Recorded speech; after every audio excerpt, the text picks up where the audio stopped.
Hi there, thanks for downloading this tutorial. I'm sure that it's going to give you many months of useful information to kind of dig into and get your head round. It's for players who perhaps know pentatonic shapes, or maybe you know like them.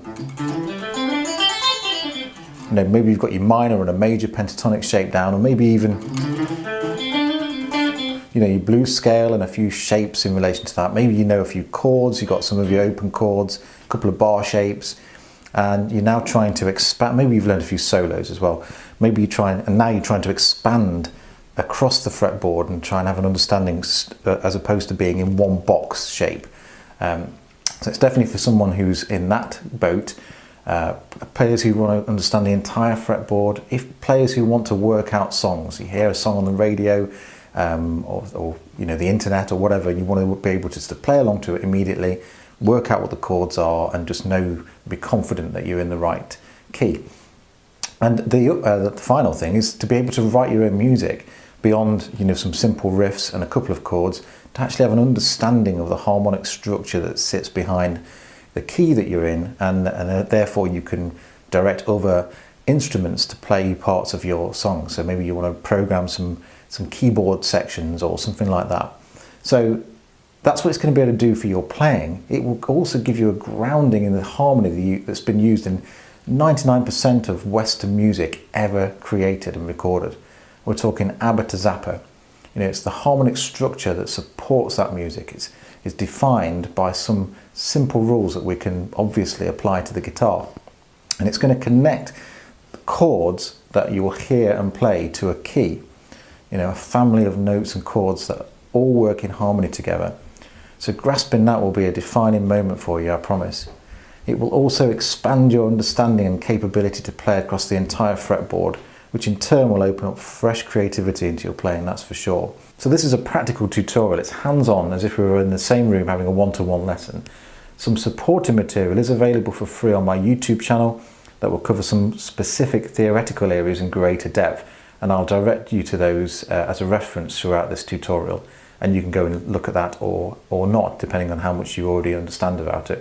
And this whole tutorial is based on the key of G major. Now, any of my private students will know that I use this key to teach the fundamental patterns of the major scale, due to the fact that it's a good logical fit on the fretboard for standard position markers at 3, 5 and 7, and it can help you to visualize it better. We're going to look at 7 positions and patterns that fit together eventually to form a single pattern throughout that sits across the entire fretboard. Learning and understanding this pattern is a major milestone and will have a dramatic effect on your skills as a player and as a musician for sure. As always, the beauty of a video tutorial is that you can watch it over and over again at your convenience until you understand it. And I will be giving you tons of info that you simply won't be able to take in all at once. So don't panic or stress about that. Just take on board as much as you can and take your time filtering it into your conscious, your subconscious and your fingers too. I promise you that the results will astound you if you persevere, and there'll definitely be skills that will last a lifetime. So let's jump in.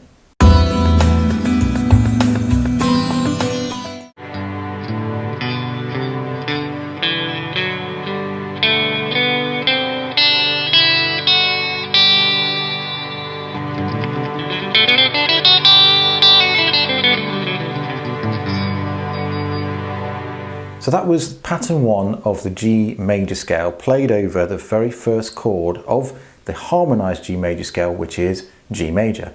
So I'm not going to bore you to death with the theoretical things. I said this is a practical tutorial. Basically what we're looking at here, for every single note of the major scale, there is a corresponding chord, and those chords are specific triads. They are set in stone, either major or minor, and with one diminished in there as well. And that's a very specific set of patterns, and the pattern is major, minor, minor, major, major, minor, diminished. And you can hear it as I play the notes from the scale and play the corresponding chord as well. So here's the first note of the scale, the G, and the first chord is major. Second chord, A, minor, B, minor, C, major, D, major, E minor, F sharp diminished, and then back to G.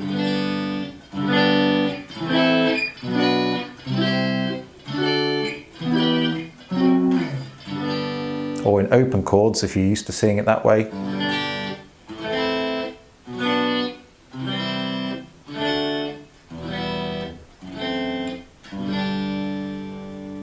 So you can hear the forward motion of the major scale in the chords.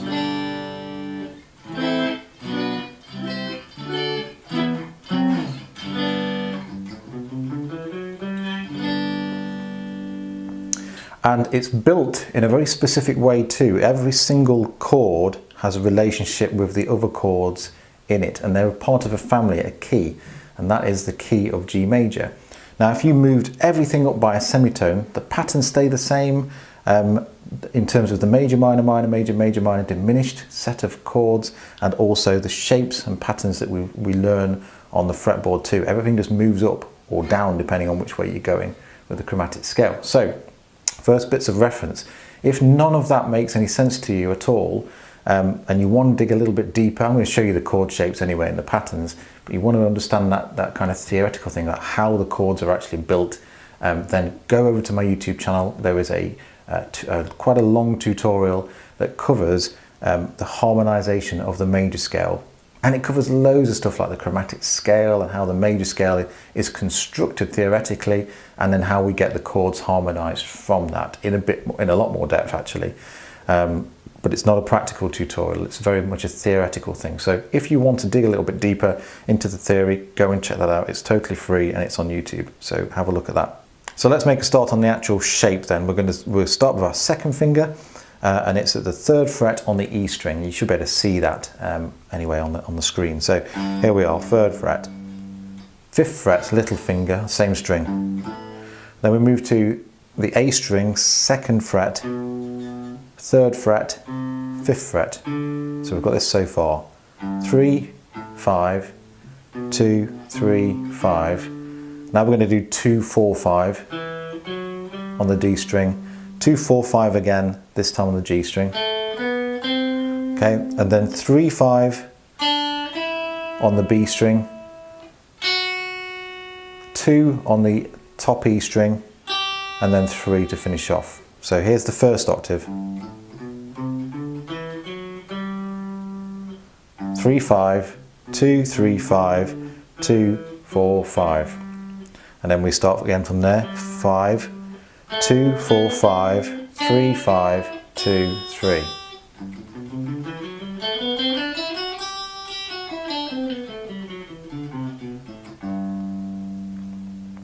Now this tutorial is not about a technique thing. We're not trying to place very specific alternate picking or anything like that. Try to keep everything the same each time you practice it. And if you are trying to improve your technique, then alternate pick each one, down, up.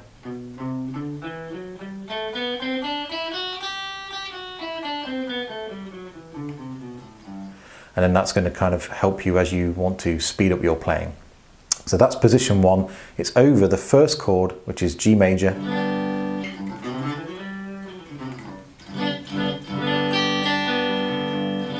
So that's your first box to learn. If you want to move to G sharp major, you take that position, just move it up a semitone, play exactly the same pattern that's under your fingers,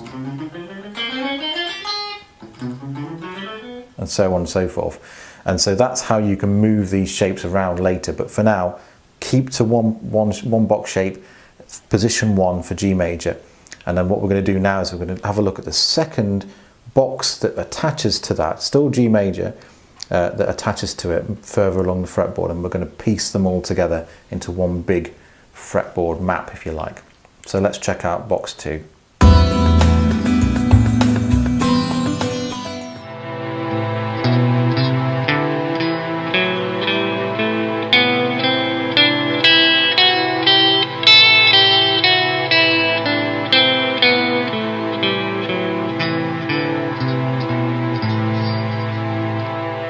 Okay, as I said earlier, box 2, or position 2, is from note 2 on the major scale.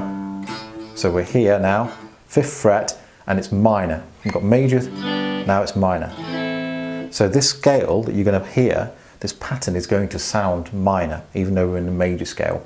And that's because we're now moving on to the second mode of the major scale, which is something called Dorian.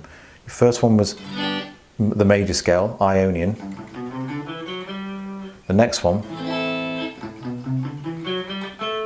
is Dorian. Now we're still in the parent key of G major. This is all in the same key. It's all G major, but because sitting underneath it is that chord, it's going to sound minor, and the intervals we're playing make it sound that way because we're starting in we're playing the same notes, but we're starting on the second note and going all the way around again to the second note. So here we go. This practically, these are the notes you have to play. So first finger, 5th fret. That's your first note. 7. So it's 5, 7, 8. 5, 7, 8. 5, 7 on the A string, and then 4, 5, 7 on the D string. And you should better see my fingerings that I'm using there.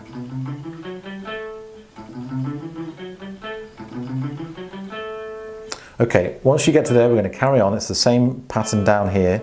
It goes 4, 5, 7, 5, 7, 8, 5. And what you'll notice a lot with these, the major scale, is it's all 3 note per string, pretty much 3 note per string patterns, and that makes it really easy to play as well. So 5, 7, 8, 5, 7, 4, 5, 7, 4, 5, 7, 5, 7, 8, 5.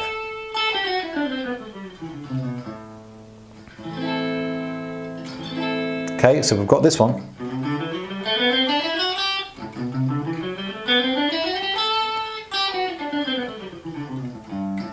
And they all fit together, so they all share the same notes, if you like. So that's how much of the fretboard, by learning just those 2 patterns, you've got that much of the fretboard covered already.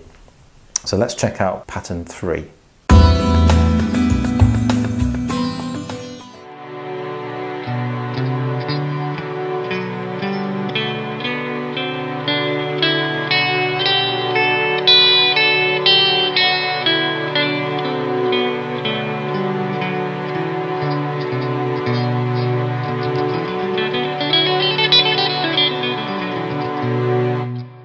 Okay, so as you heard, pattern 3 sounds minor.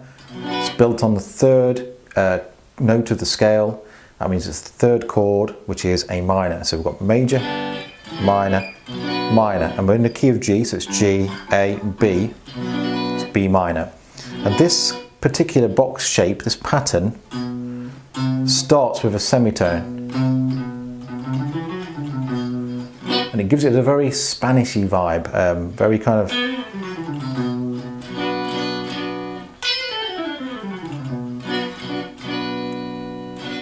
very kind of Spanishy flamenco-y kind of vibe. So that's the mode that you're hearing there. That mode is called Phrygian. So we had Ionian. Next chord was minor from the 2nd note, and that's Dorian.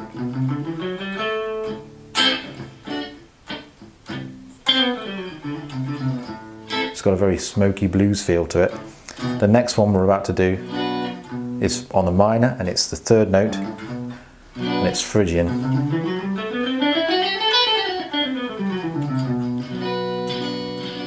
And that's got that very Spanishy vibe, like I said. And the notes are 7, 8, 10. Okay, 7, 8, 10. Then 7, 9, 10. 7, 9, 10. 7, 9. 7, 8, 10. 7. So just again, 7, 8, 10. 7, 9, 10. 7, 9, 10. 7, 9. 7, 8, 10, 7.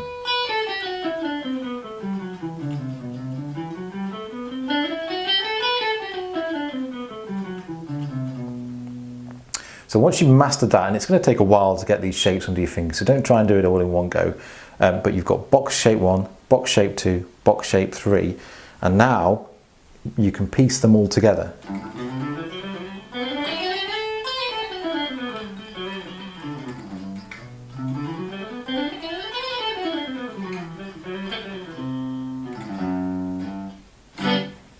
And basically what you're getting now is this much of the fretboard is now covered. You understand that much of it. So there's not a lot for, further to go really before you're able to really expand and change up your playing. And the great thing about understanding these box shapes and how they fit together like a jigsaw puzzle is that you can then forget about the single boxes and have a larger box to play with. And that basically means you can traverse the fretboard.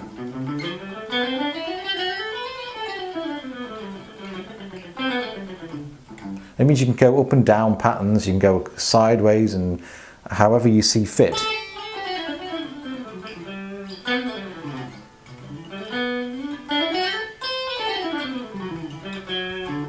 And it's just going to expand your playing. And that's the whole point of this really. So we're going to make a giant box and then you're going to be able to play around in it. And then as your playing progresses even further, you can then start to disregard that box at times and play notes that are outside the scale. Adding notes in. So that's box 3.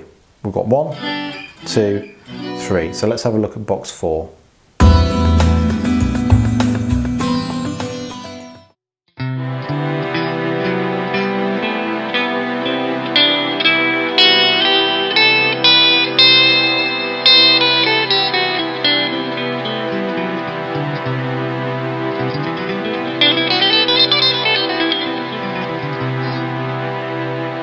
Okay, so as you heard, this one's it's major again. So we've got major, minor, minor, major. This time G, A, B, C, C major. And the scale pattern has a dreamlike quality to it, and it's called Lydian. That's the Lydian mode, the 4th mode of the major scale.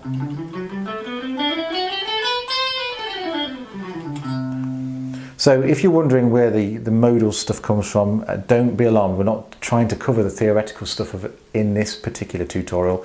I've got a really in-depth, very simple to understand tutorial covering the theoretical side of it that's free, and it's on my YouTube channel. So go and have a look at that. If you want to know a little bit more about the modes and what I'm talking about, go and check that out. But just to give you the vibe of it, the 4th mode of the major scale, it's called Lydian. And it's got this dreamlike quality to it, and it's built on a major chord. So here are the notes, and you'll recognize this pattern if you've just done the one previous, the Phrygian box, because it's pretty much exactly the same, but we're starting on the 2nd note of it. So we're starting with a 2nd finger on the 8th fret, and it goes 8, 10. Okay, then it drops down to the A string. 7, 9, 10. So 8, 10, 7, 9, 10. 7, 9, 10 again. 7, 9, 7, 8, 10, 7, 8.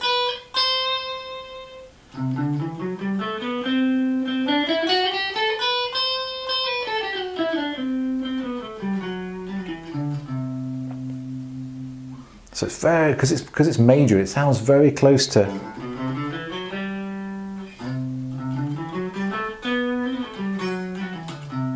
It's just got that difference, got that raised 4th is another way to look at it.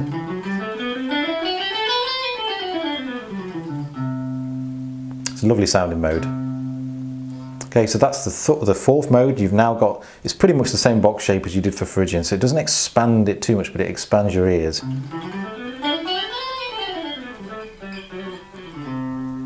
Okay, so we've got the 4th mode done, the 4th box shape done. Let's move on to box number 5.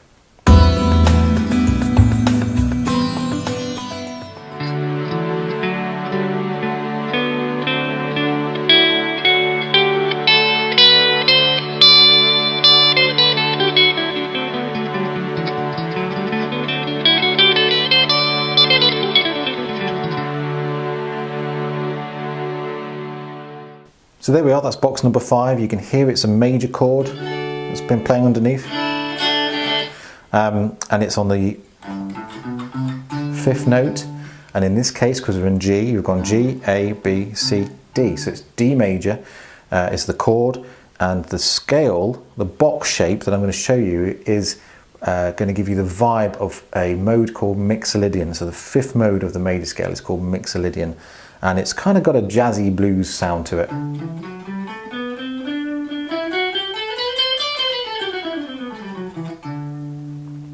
a very cool mode. Anyway, so the shape is second finger, 10th fret, and then little finger 12, so 10, 12. Then we've got two repeating patterns. We've got 9, 10, 12, 9, 10, 12.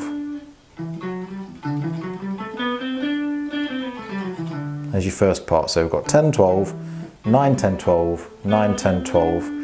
Now we do something slightly different. Go 9, 11, 12, 10, 12, 13, 10. So again, we've got 10, 12, 9, 10, 12, 9, 10, 12, and then we go 9, 11, 12, 10, 12, 13, and then 10.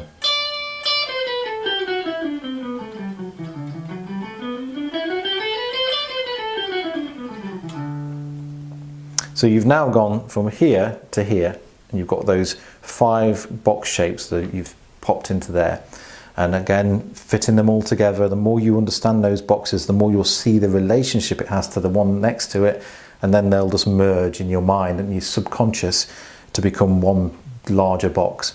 So that is the 5th mode, the 5th chord, and the 5th box shape. So let's have a look at box 6.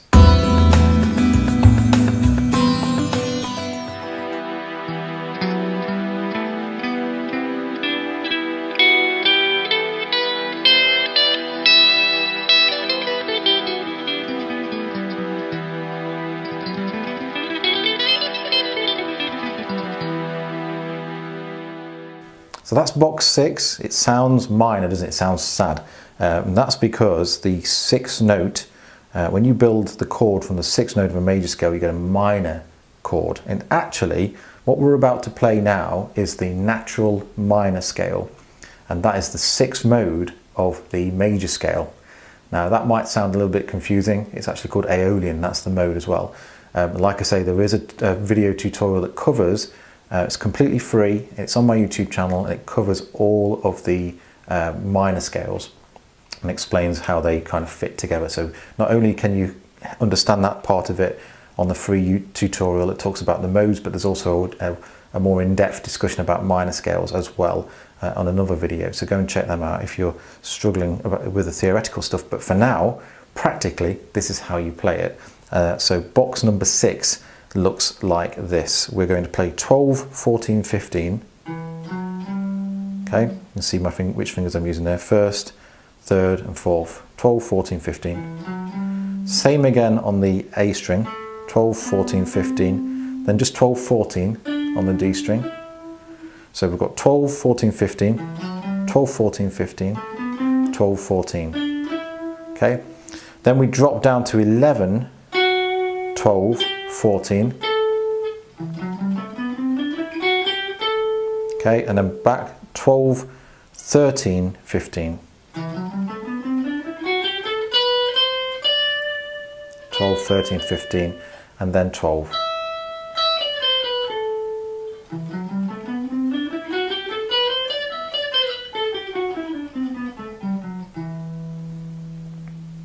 Okay, that's box number 6. It's the Aeolian mode, it's natural minor, and that is E minor in this case. So we've gone G, A, B, C, D, E. Now there's another really easy place to find E on the guitar, and it's obviously our open E. So this is the interesting thing now. This box shape, if you imagine we're going to put the nut of the guitar here, then you can see that we can play this shape, we can play that down this end, can't we? Because we started here at G, and here's the octave for G. So here's our open E.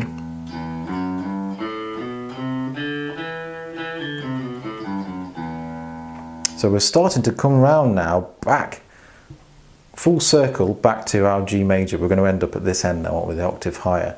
But that's how they all move. So as if we move this whole pattern up to A, you can see as it falls off one end of the fretboard, all the way up near my neck pickup, it's going to come back on itself at this end. So you get this kind of conveyor belt, circular conveyor belt of the shape and pattern. And that will sink in. The more you play it actually, and the more you start to fit them together, you'll start to see that occurring anyway. So don't worry too much about it right now. So that's the shape, and that's the box for number 6. We've only got one more to go, so let's check that out next.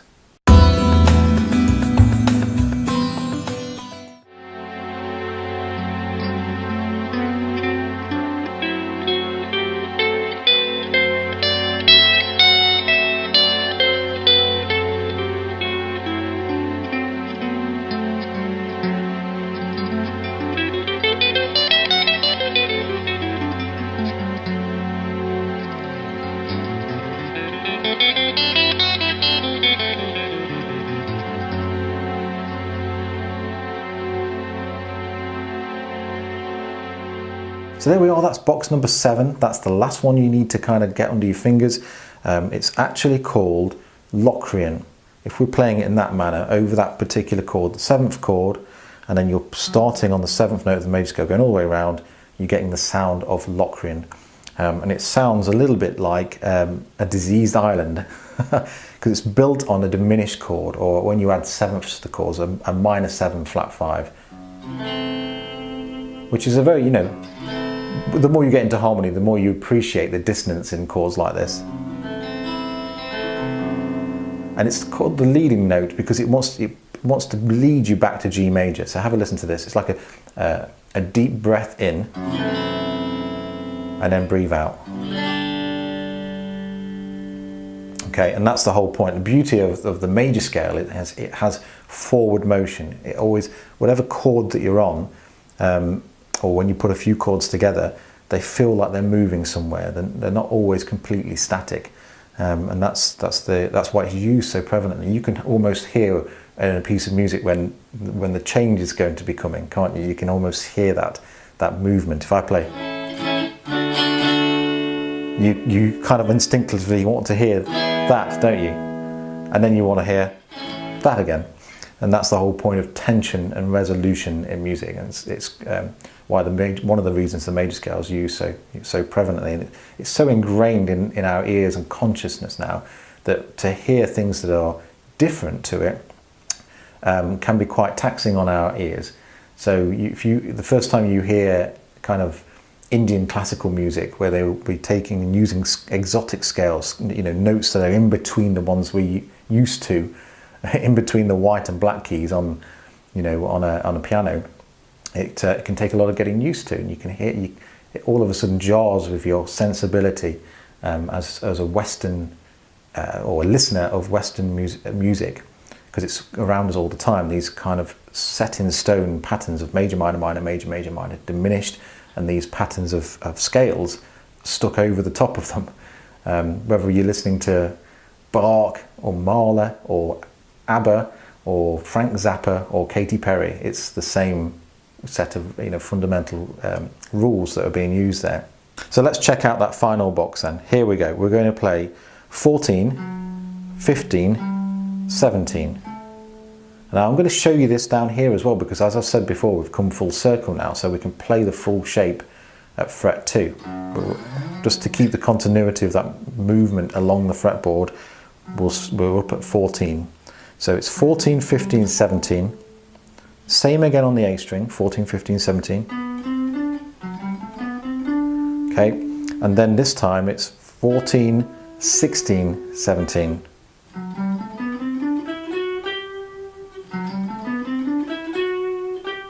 Okay, 14, 16, 17 on the G string, 15, 17 on the B string, and then 14.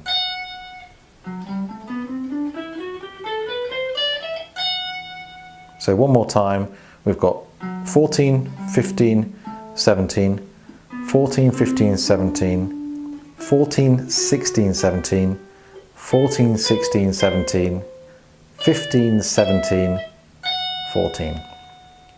Now let's play it down at the nut end of the fretboard. So we've got 2, 3, 5, 2, 3, 5, 2, 4, 5, 2, 4, 5, 3, 5, and then 2.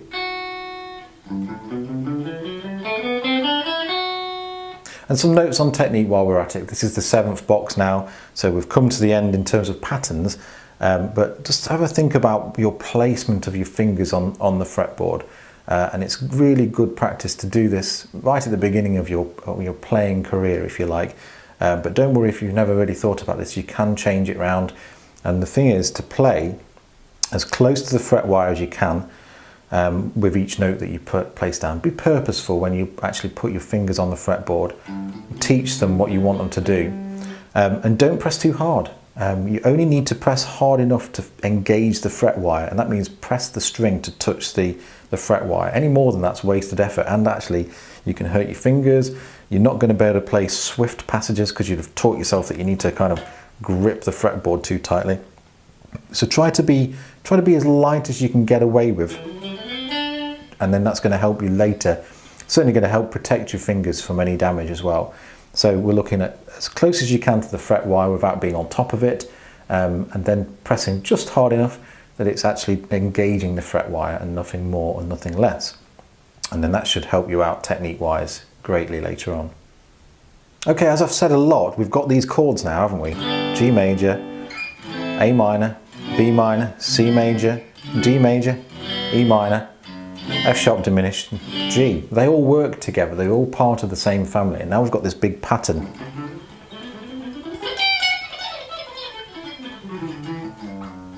That we can play over the top of any of them. They all work together. So let's have a listen so I can prove that to you. If I play just a bunch of chords for you, I'm going to play E minor, E11, we'll go to C, D, G, and then back. I'll just loop that over, and I'm just going to playing each of the patterns over that particular pattern of chords. They all belong to each other. You'll hear that each box shape sounds right, it won't sound wrong, but each will have a different flavour because each time I play it, I'm playing different notes over the chords. So they'll have a different intervallic feel to them every time, but they're all perfectly fine and work perfectly. And then the whole beauty of this is that you could then leave that looping, and then you could play any of the notes from any of those patterns and they'll all work. And then it's all down to how you feel at the time. Are you feeling in a rock mood? You know, are you going to play this as a screaming set of notes, or is it just one note that you're going to phrase a certain way?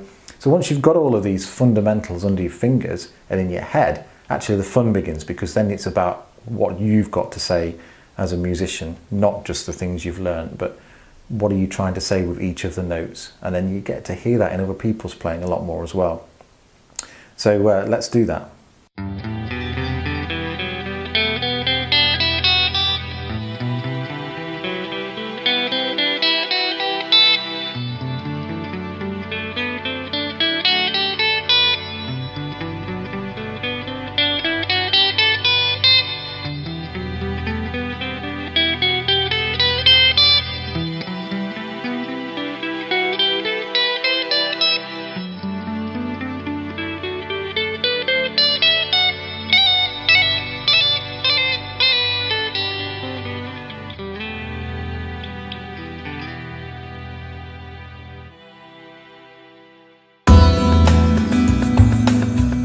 So there we are, proof that the chords that are built from the major scale work with, surprise surprise, the notes from the major scale. And now you've got 7 boxes that cover the entire fretboard that you can piece together slowly over time to form one big fretboard map, which is going to allow you massive amounts of freedom and creativity and the ability to come up with your own chord shapes and patterns and phrasing. It really will explode your playing and expand your mind and creativity. So I really hope it's been of use to you. Like I said, don't try to take this all in one go. There's loads of extra material for free on YouTube as well that you can go and dip your toe into as deeply as you wish. Just try to sit and get at least one box shape down to start with, then move on to the next one that's close to it. I'd start and try and be really methodical with that, get each of the boxes together, and then once you've got it in one key, make sure you know the chords that sit underneath it. And if you've got a looper, try just strumming out some basic chords just like I did then, and then trying some of these patterns out over the top of them. And in fact, once you've got a few boxes under your belt, just try having a look for those particular modes that you're knocking around with. Any of the modes from the G major scale. So we've got G major, which is G Ionian, A Dorian, B Phrygian, C Lydian, D Mixolydian, E natural minor or E Aeolian, or F sharp Locrian. Put that in one of those into YouTube and backing track, and you'll find loads. And then you can just try out those patterns over a backing track, and each one's going to sound different, but right. That's the key thing. So once again, thanks ever so much for downloading. I hope it's been a massive use to you. Please let me know how you get on with that. Please keep in touch with me and the team here at Wrathe.com, and we will hopefully catch you again in a future tutorial. Until then, take care of yourself.